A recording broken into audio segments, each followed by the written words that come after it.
بسم اللہ الرحمن الرحیم۔ اعوذ باللہ من الشیطان الرجیم، بسم اللہ الرحمن الرحیم۔ الحمد للہ رب العالمین والصلاة والسلام علی سیدنا و حبیبنا محمد و آلہ الطیبین الطاہرین۔ عزیز ساتھیو، السلام علیکم ورحمۃ اللہ وبرکاتہ۔ ہم مشتق کے بارے میں گفتگو کر رہے تھے۔ یقیناً آپ نے جان لیا کہ مشتق نحوی کی کیا تعریف ہے اور مشتق اصولی کسے کہا جاتا ہے، سیتلبس کا مطلب کیا ہے، انقضاء عنہ التلبس کسے کہا جاتا ہے، اور متلبس بالمبدأ فی الحال کا مطلب کیا ہے۔ انشاءاللہ آپ نے ان تمام مطالب کو صحیح سے سمجھ لیا۔ آج کے ہماری گفتگو میں ہم مشتق نحوی اور مشتق اصولی میں کون سی نسبت پائی جاتی ہے، اور ساتھ ساتھ ہم یہ بھی کوشش کریں گے کہ مشتق کے بارے میں پائے جانے والا جو توہم، وہ توہم کیا ہے، اور اس توہم کا جواب کو بھی کسی حد تک ہم سمجھنے کی کوشش کریں گے۔ تو آئیں سب سے پہلے ہم مشتق نحوی اور مشتق اصولی میں منطقی اعتبار سے کون سی نسبت پائی جاتی ہے، اس کو آپ کی خدمت میں پیش کرتے ہیں۔ مشتق اصولی اور مشتق نحوی میں عام خاص من وجہن کی نسبت ہے۔ یہ عام خاص من وجہن کیا چیز ہے؟ اس اصطلاح کو سمجھنے کے لیے منطق کی طرف جانا ضروری ہے۔ آپ کو پتہ ہے، جیسے کہ آپ پڑھ چکے ہیں منطق اول میں، جب دو چیزوں کو ہم ایک دوسرے سے کمپیئر کرتے ہیں تو ان دو چیزوں میں جو نسبتیں ہوتی ہیں وہ مختلف ہوتی ہے، یا دو مفاہیم کو جب ہم ایک دوسرے کے ساتھ کمپیئر کرتے ہیں تو مصادیق کے اعتبار سے ان دونوں مفاہیم کے درمیان جو نسبت پائی جاتی ہے وہ نسبت مختلف نوعیت کی ہوتی ہے۔ مثلا کیا کیا نسبتیں ہو سکتی ہے؟ مثال کے طور پر نسبت تو یا تساوی کی نسبت ہوگی، یعنی دو مفاہیم ہمارے پاس موجود ہے اور وہ دو مفاہیم صدق آنے کے اعتبار سے دونوں برابر ہے۔ مثال کے طور پر انسان اور ناطق، جن افراد کو ہم انسان کہہ سکتے ہیں ان کو ناطق بھی ہم کہہ سکتے ہیں، ان میں کوئی فرق نہیں ہے، دونوں کے مصادیق 100% 100% دونوں برابر ہے، کسی ایک میں مصداق زیادہ ہوں، دوسرے کے جو مصادیق کم ہوں، ایسا نہیں ہے، دونوں کے مصادیق بالکل برابر ہے، اس کو کہتے ہیں تساوی۔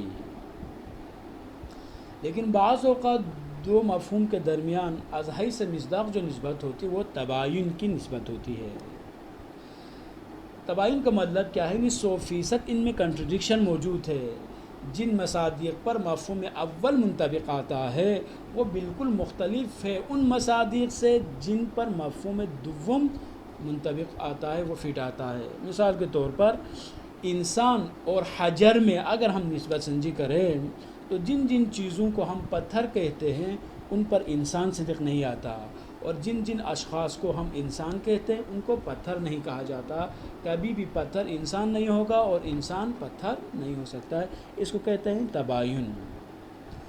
تیسری جو قسم ہے وہ ہے عام خاص سے مطلق۔ عام خاص سے مطلق کا مطلب یہ ہوتا ہے ایک مفہوم کا جو دائرہ ہے وہ وسیع تر ہے بنسبت مفہوم دیگر۔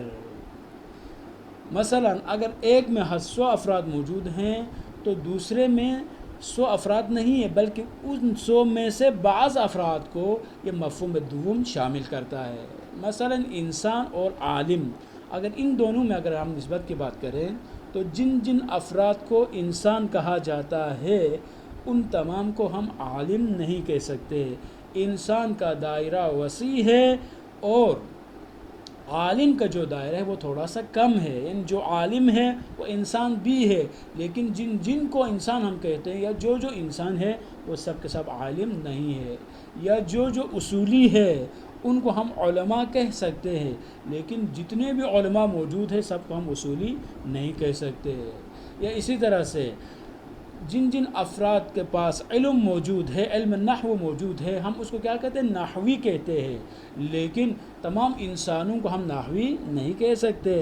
پس کیا ہوا؟ ان میں سے ایک کا دائرہ وسیع ہے اور دوسرے کا جو دائرہ ہے وہ ہے تنگ، پس اس کو کہتے ہیں عام خاص مطلق۔ اب انہی نسبتوں میں سے ایک نسبت کیا ہے؟ وہ ہے عام خاص موجہین۔ عام خاص موجہین کو اگر منطقی اصطلاح میں اگر ہم بیان کریں تو ہم یہ کہہ سکتے ہیں کہ یک مادہ اجتماع و دو مادہ افتراق۔ یعنی کیا مطلب جی؟ یک مادہ اجتماع، دو مادہ افتراق کا مطلب یہ ہے کچھ موارد اور افراد ایسے ہیں جن پر مشتق نحوی بھی صدق آتا ہے اور مشتق اصولی بھی، جیسے اسم فاعل، اسم مفعول، صفت مشبہہ، صیغہ مبالغہ وغیرہ ہے۔ مثلا اسم فاعل کی جو مثال یہاں موجود ہیں، مثالیں موجود ہیں، وہ کیا؟ عالم ہے۔ عالم مشتق نحوی بھی ہے اور مشتق اصولی بھی ہے۔ مشتق نحوی کیوں ہے؟ اس لیے کہ ہم اس کی گردان ہم کر سکتے ہیں، مثلا عالم عالمان عالمون عالمۃ عالمتان عالمات۔ اسی طرح سے قائم قائمان قائمون قائمۃ قائمتان قائمات۔ معلوم کو بھی ہم اس سے گردان کر سکتے ہیں، مفعول ہے، مثلا معلوم معلومان معلومون، یا اسی طرح سے مثلا مضروب مکتوب۔ یہ سارے کے سارے کیا؟ اس میں فاعل و اس میں مفعول وغیرہ، یہ مشتق نحوی بھی ہے اور مشتق اصولی بھی ہے، تو ہم ان کو کہہ سکتے ہیں یہ مادہ اجتماع ہے، یہ مورد اجتماع ہے، اس میں یہ دونوں کے دونوں جمع ہو رہے ہیں۔ جس طرح سے اس کو ہم مشتق اصولی کہا جاتا ہے، اسی طرح سے ان کو مشتق نحوی بھی کہہ سکتے ہیں۔ لیکن کچھ موارد مختص ہیں مشتق نحوی کے ساتھ اور کچھ موارد مختص ہیں کن کے ساتھ؟ مشتق اصولی کے ساتھ۔ جیسے فعل مشتق نحوی ہے، اصولی نہیں ہے۔ فعل مثلا کتبہ ہے، مثلا علمہ ہے، مثلا نصرہ ہے، مثلا کیا ہے؟ مثلا ضربہ ہے۔ یہ سارے کیا؟ یہ مشتق نحوی ہے، ان کو گردان کرنا درست ہے۔ مثلا کتب کتبا کتبو، کتبت کتبتا کتبنا، کتبت کتبتما کتبتم، کتبت کتبتما کتبتن، کتبت کتبنا۔ یا فعل مضارع یکتبو یکتبانی، یعلمو یعلمان، ینصر ینصران، یہ سارے جو ہے ان پر مشتق نحوی صدق آتا ہے، لیکن کیا ان پر مشتق اصولی بھی صدق آتا ہے؟ کیا آپ کسی شخص کو کہہ سکتے ہیں یہ کتبہ ہے؟ نہیں کہہ سکتے۔ کاتب کہہ سکتے ہیں لیکن کتبہ نہیں کہہ سکتے۔ کسی شخص کو آپ کہہ سکتے ہیں یہ عالمہ ہے، زید عالم، یہ نہیں کہہ سکتے، چونکہ ان پر مشتق اصولی کا صدق آنا درست نہیں ہے، اس وجہ سے یہ کیا ہے؟ ہم اس کو کتبہ علمہ زید کتبہ ہے، زید عالمہ ہے، یہ نہیں کہہ سکتے، کیونکہ مشتق کی جو اصولی تعریف ہم نے بیان کی تھی، ہم نے کیا کہا تھا؟ ذات مبدأ کے ساتھ متصف ہو جاتی ہے، اس اتصاف کے نتیجے میں ایک صفت وجود میں آتی ہے، اس صفت کو ہم مشتق کہتے تھے۔ جیسے مثلا علی علم کے صفت کے ساتھ جب متصف ہوا تو ہم نے کہا عالمون، علی عالمون، یہ کہنا درست ہے، لیکن عالم کہنا درست نہیں ہے۔ لیکن ہمارے پاس کچھ مصادق ایسے ہیں جن پر مشتق نحوی صدق آتا ہے لیکن مشتق اصولی صدق نہیں آتا، جیسے ابھی ہم آپ کی خدمت میں عرض کر چکے ہیں۔ لیکن کچھ افراد ایسے ہیں جن پر مشتق اصولی صدق آتا ہے لیکن مشتق نحوی صدق نہیں آتا، جیسے مثلا رقٌ، حرٌ وغیرہ ہے۔ رق کیا ہے؟ یعنی زید آزاد ہے، زید غلام ہے، یہ ہم حمل کر سکتے ہیں لیکن اس کی گردان سازی ہم نہیں کر سکتے۔ اب ابھی تک جو بات ہو چکی ہے وہ کیا بات ہوئی؟ ابھی تک خلاصہ یہ ہے کہ ہمارے پاس دو گروہ آ گئے۔ بعض نے کہا کہ مشتق صرف متلبس بالمبدأ فی الحال کے لیے وضع ہوا ہے، اور ان علماء کے مقابل میں بعض نے کہا کہ نہیں، مشتق جو ہے وہ عام کے لیے وضع ہوا ہے۔ یہ دو باتیں ہمارے پاس آ گئی۔ اب یہاں پر ایک تیسرا گروہ بھی ہے، ان کا نظریہ ان دونوں سے مختلف ہے۔ وہ کیا فرماتے ہیں؟ وہ فرماتے ہیں ایک توہم جو ان کے لیے پیدا ہوا ہے، یہ عبارت حقیقت میں اسی توہم کا جواب ہے۔ ان کا یہ نظریہ ہے کہ ہم نہ قول اول کو مان سکتے ہیں نہ قول دوم کو ہم تسلیم کر سکتے ہیں۔ قول اول یعنی مشتق صرف متلبس بالمبدأ میں ہی حقیقت ہے، جب تک ذات صفت کے ساتھ متصف ہے تب تک ہم اس صفت کے ساتھ ذات کو متصف کر سکتے ہیں. عالمٌ کہہ سکتے ہیں جب تک علم موجود ہے، جب تک کھڑا ہے قائمٌ کہہ سکتا ہے، جب تک سویا ہے نائمٌ کہہ سکتا ہے. لیکن جب بندہ جاگا ہوا ہو تو آپ اس کو نائم نہیں کہہ سکتے، بیٹھا ہوا شخص کو آپ قائم نہیں کہہ سکتے، جاہل آدمی کو آپ عالم نہیں کہہ سکتے. لیکن بعض علماء نے کہا نہیں، عام کے لیے وضع ہوا ہے، آپ جو ہے ایک دفعہ یہ صفت کے ساتھ ذات متصف ہو جائے ہمیشہ کہہ سکتے ہیں. ان دونوں کے مقابل میں تیسرا جو گروہ ہے انہوں نے کیا فرمایا ہے؟ وہ فرماتے ہیں کہ ہم تفصیل کے قائل ہو جاتے ہیں. بعض مشتقات میں ہم اس بات کے قائل ہو جائیں گے کہ وہ مشتقات عام کے لیے وضع ہوئے ہیں، اور بعض مشتقات ایسے ہیں جو صرف متلبس ہے بالمبدا فی الحال کے لیے ہی وہ وضع ہوئے ہیں. اب ہم مثال دیتے ہیں جی. وہ کیا مثال دیتے ہیں؟ مثلا قسم اول کی مثال یہ ہے جیسے قائم، نائم، آکل.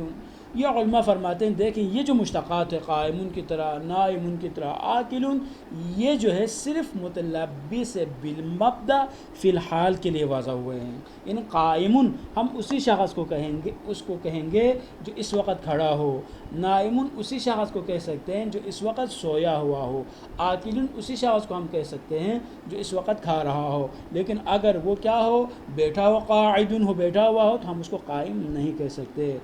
مستيقظ ہو، جاگا ہوا ہو تو ہم اس کو نائم نہیں کہہ سکتے. کچھ کھا نہ رہا ہو تو اس کو ہم آکل نہیں کہہ سکتے. بس اس قسم کی جو مثالیں ہیں جیسے قائم، آکل کی طرح، ان مثالوں میں اس قسم کے مشتقات میں ہم یہ کیا کہتے ہیں؟ ہم کہتے ہیں مشتق صرف متلبس ہے بالمبدا فی الحال کے لیے ہی مشتق وضع ہوا ہے. لیکن قسم دوم کی کیا مثال ہے؟ جیسے کہ مجتہد ہے، مثمر ہے، طبیب ہے، کاتب ہے.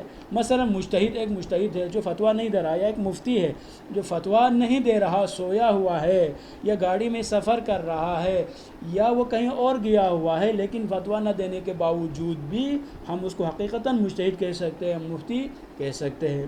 مثمر ہے، ثمراور درخت ہے، سردیوں کا موسم ہے، کوئی ثمرہ لگا ہوا نہیں ہے، اس کے باوجود بھی ہم کہہ سکتے ہیں کہ یہ درخت مثمر ہے اور یہ درخت غیر مثمر ہے، حقیقتاً کہہ سکتے ہیں. طبیب، ڈاکٹر، مثلا خود ڈاکٹر کیا ہے؟ ڈاکٹر جو ہے خود فرض کریں خود مریض ہے، یا ڈاکٹر جو ہے کسی کا علاج نہیں کر رہا، وہ ایسے بیٹھا ہوا ہے، گپ شپ لگا رہا ہے، لیکن اس کے باوجود ہم اس کو حقیقتاً طبیب کہہ سکتے ہیں.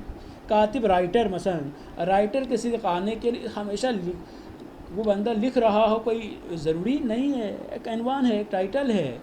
یہ جو ہے صفت کے ساتھ متصف ہو تب بھی ہم کہہ سکتے ہیں، اور صفت کے ساتھ متصف نہ ہو تب بھی ہم کہہ سکتے ہیں. بس ان علماء کا یہ خیال، یہ نظریہ ہے کہ ان جیسی صفات میں جیسے مجتہد و مثمر و طبیب و کاتب وغیرہ ہے، ان میں مشتق عام کے لیے وضع ہوا ہے. عام کے لیے وضع ہونے کا مطلب کیا ہے؟ عام کے لیے وضع ہونے کا مطلب ہے جس طرح سوئے ہوئے شخص کو ہم مجتہد کہہ سکتے ہیں، اسی طرح سے اس شخص کو بھی مجتہد کہتے ہیں کہ جو فتویٰ دے رہا ہے.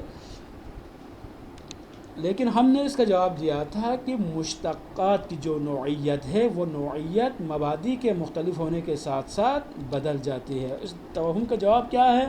توہم کا جواب یہ ہے کہ آپ کا یہ جو توہم ہے وہ توہم باطل ہے، کیونکہ مبدا کی چند قسمیں موجود ہے اور ہر ایک میں تلبس کی نوعیت مختلف ہے. اب انشاءاللہ اگلا جو ہمارا سبق ہوگا اس میں ہم بیان کریں گے تلبس کی کیا کیا نوعیت ہو سکتی ہے، اور کس میں ہم مشتق عام کے قائل ہو سکتے ہیں، یا یوں کہہ دیں کہ ان کے توہم کے بطلان کی وجہ کیا ہے. کیا ان کو یہ توہم ہوا ہے، کیا حقیقت میں اس کے لیے بھی کوئی ریزن موجود ہے، یا صرف توہم ہے، اس کے پیچھے کوئی فلسفہ، اس کے پیچھے جو ہے کوئی لاجک، کوئی دلیل ان کے پاس موجود نہیں ہے. اب ہم آج کے سوالات کی طرف بڑھتے ہیں. اس پہلا سوال یہ ہے کہ مشتق نحوی اور مشتق اصولی میں کیا فرق ہے؟ ابھی آپ پڑھ چکے ہیں مشتق نحوی کسے کہا جاتا ہے اور مشتق اصولی کی کیا تعریف واضح کرے. اور ہمارا دوسرا سوال یہ ہے فعل ماضی مشتق نحوی ہے یا اصولی، کیوں؟ اس کی علت فائنڈ آؤٹ کریں، وہ علت کیا ہے. اور تیسرا جو اہم سوال ہے وہ یہی ہے کہ اسم فاعل اور اسم مفعول مشتق نحوی ہے یا اصولی، اور کیوں؟ ان کا انشاءاللہ جواب آپ صحیح طرح سے دیں گے. اور جب تک آپ جواب نہیں دیتے تب تک، یا جواب آپ نہیں دے سکتے تب تک آپ کو اس سبق کو مزید پڑھنے کی ضرورت پیش آئے گی، چونکہ سوالات کے ذریعے ہی ہم جان سکتے ہیں، ہم اپنے آپ کو ایویلیویٹ کر سکتے ہیں، ایگزامائن کر سکتے ہیں کہ یہ ذرا صحیح سمجھ میں آیا ہے یا نہیں آیا۔ والسلام علیکم ورحمۃ اللہ وبرکاتہ۔